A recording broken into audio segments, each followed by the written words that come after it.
Hello friends, நம்ம favourite சீரியல்லாம் அடுத்து என்ன சுவாரஸ்யமாக நடக்குது அப்படின்னு சொல்லிட்டு பார்க்குறீங்களா? இந்த டாக்டர் அப்படின்னு ஒரு கேரக்டர் இருக்கார் இல்லையா, அவரை ரொம்ப நல்லவர் நினச்சிச்சு இந்த வெண்பா குழந்தை. ஆனால் அதுதான் இல்லைங்க. ஏன்னா அந்த குழந்தைகிட்ட கொஞ்சம் க்ளோஸாக அப்படியே நடந்துக்கிற மாதிரியும் கொஞ்சம் நல்லவங்க மாதிரி சீனை போட்டாங்கன்னா அந்த குழந்தை வாயிலேருந்து நிறைய உண்மையை வர வைக்க முடியும் அப்படின்னு சொல்லிட்டு இது ராஜேஸ்வரி போட்ட பிளான் தான்.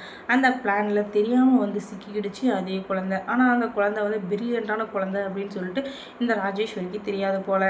இப்போ இந்த வெண்பா இருந்துக்கிட்டு டாக்டர், நர்ஸு, அந்த ரவுடிங்க எல்லோரும் உள்ளே வர்றப்ப டாக்டர்கிட்ட இவங்க வந்து ஃபோனை கொடுங்க, நான் வந்து ஒரு நிமிஷத்தில் கொடுத்துறேன்னு சொல்ல அங்கே இருக்கிற எல்லாரும் சுதாரிச்சுக்கிறாங்க.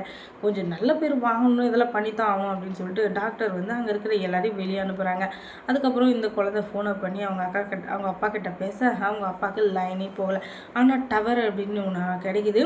அதுக்கப்புறம் லைவ் லொக்கேஷனை அனுப்பிச்சி விட்ருது அந்த குழந்தை. அது தெரியாத இவங்க ஃபோனை வாங்கிட்டு சரி அப்படின்னு சொல்லிட்டு இவங்க வேலையை பார்த்துட்ருக்க அந்த இடத்துக்கு வந்த நம்ம ராஜேஸ்வரி இருந்துக்கிட்டு, மேடம் இந்த குழந்தைய நம்ம கூட சாதாரண பிள்ளை நினச்சோம், இது சரியான கில்லாடியாக இருக்குது. அவங்க அப்பாவுக்கு இதில் வந்து ஃபோனை போட்டிருக்குன்னா பார்த்துக்குவீங்களேன் அப்படின்னு சொல்லிட்டு சொல்ல, என்னையா சொல்கிற, நீ சொல்கிற எதுவுமே நம்பவே முடியல அப்படின்னு சொல்ல, மேடம் நான் சொல்கிறது எல்லாமே உண்மைதான், நான் கூட இந்த பொண்ணு இது ஏதோ பாவம் சாதாரண குடும்பத்து பொண்ணு அப்படின்னு சொல்லிட்டு தான் நினச்சிட்டு இருந்தேன். ஆனால் அதுதான் இல்லை, அது உண்மையே இல்லை. ஏன்னா அந்த அளவுக்கு கேவலமான வேலையெல்லாம் பண்ணிட்டுருக்கு இந்த பொண்ணு. நம்ம யாருமே இல்லாத நேரம் பார்த்து அந்த பையன் கூட சேர்ந்துக்கிட்டு சுற்றுறது அப்படி இப்படின்னு சொல்லிட்டு ஓவராக பண்ணிகிட்டு அப்படின்னு சொல்லிட்டு ஓவராக பேசிகிட்டு இருக்காங்க. உடனே சரி இது எல்லாத்துக்கும் ஒரு முடிவு கட்டலாம். அந்த பொண்ணு யார்கிட்ட ஃபோன் பேசிச்சு அப்படின்றத நீங்கள் கண்டுபிடிக்கணும்னா அது வேறு யாரும் அவங்க அப்பா கிட்ட தான் நான் பார்த்தேன். ஆனால் டவர் கிடைக்கல அப்படின்னு சொல்லி போட்டு அந்த குழந்தை ஃபோனை வந்து வச்சிச்சு. அதுக்கப்புறம் நான் பொண்ணு தூக்கிட்டேன் அப்படின்னு சொல்ல, சரி இவளை இப்படியே ரொம்ப நாளைக்கு வச்சுட்டு இருக்க முடியாது, இன்றைக்கி ஒரு நாள் பொறு, அதுக்கப்புறம் பார்த்துக்கலாம் அப்படின்னு சொல்லிட்டு இவங்க வந்துட்டு சொல்ல, சரிங்க மேடம் ஏதாச்சும் ஒன்று பண்ணுங்க அப்படின்னு சொல்லிட்டு அவனால் எவ்வளோ அமுக்க முடியுமோ அது எல்லாத்தையும் அமுக்கிட்டு அதுக்கப்புறம் அமைதியாகி போயிடறான்.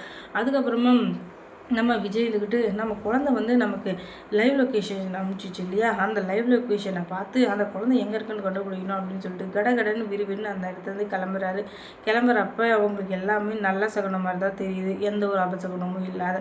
அதுக்கப்புறம் இன்றைக்கி என் தங்கத்தோடு வந்துடுவேன் அப்படின்னு சொல்லிட்டு வைராக்கியத்தோடையும் ஒரு பெருமையோடும் போகிறாரு போய்கிட்டே இருக்காரு. ஆனால் என்னதான் இருந்தாலும் அந்த விஜய் வந்து எப்படி இருந்தாலும் அந்த அவங்க அக்கா இருக்காளே அவகிட்ட தப்பிக்க முடியாது அப்படின்னு சொல்லிட்டு அவருக்கு தெரியாது போல். அந்த இதில் வந்து அவள் கெட்டிக்காரி அப்படின்னு சொல்லிட்டு சொல்லலாம். ஆனால் இவள் கெட்டிக்காரத்தனம் மட்டும் எல்லாத்துக்கும் போதாதுங்க.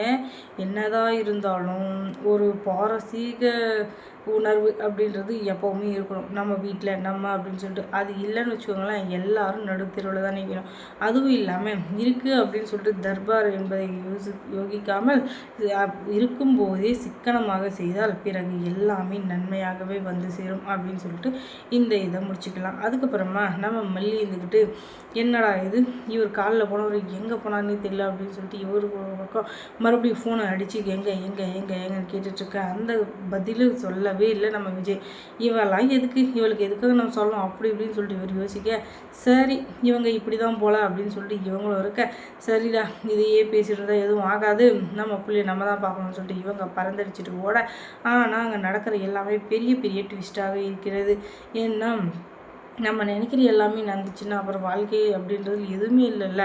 அதனால தான். அதுக்கப்புறமா நம்ம ராஜி வந்து இப்போ எல்லாத்துக்கும் காரணம் அவள் தான் பணத்தை கொடுத்து அந்த டாக்டரை மாற்றி வச்சுருக்கா அப்படின்னு சொல்லி எல்லாருக்கும் தெரிஞ்சிடுது.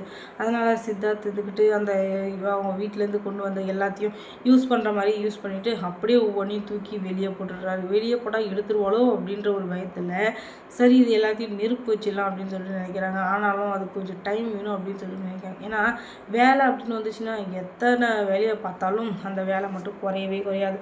அதனால தான் அந்தந்த வேலைக்கு அந்தந்த இது வந்து கரெக்டாக இருக்கும் அப்படின்னு சொல்லிட்டு எல்லாருமே அந்தந்த வேலையை வந்து அந்தந்த நேரத்தில் அந்தந்த இடத்துல செய்கிறாங்களே தவிர எல்லாரும் ஒரே மாதிரி ஒரே இடத்துல செய்யணும்னா எல்லாருக்குமே கஷ்டம்தாங்க. அதுக்கப்புறம் நம்ம ஃபேவரட் சீரியல்லாம் அடுத்து என்ன சுவாரஸ்யமாக நடந்திருக்குன்னு நீங்கள் தெரிஞ்சுக்கணுன்னா நம்ம சேனலை சப்ஸ்கிரைப் பண்ணுங்கள். அதோட பக்கத்தில் இருக்க அந்த பெல் ஐக்கானை கொஞ்சம் கிளிக் பண்ணி விடுங்க.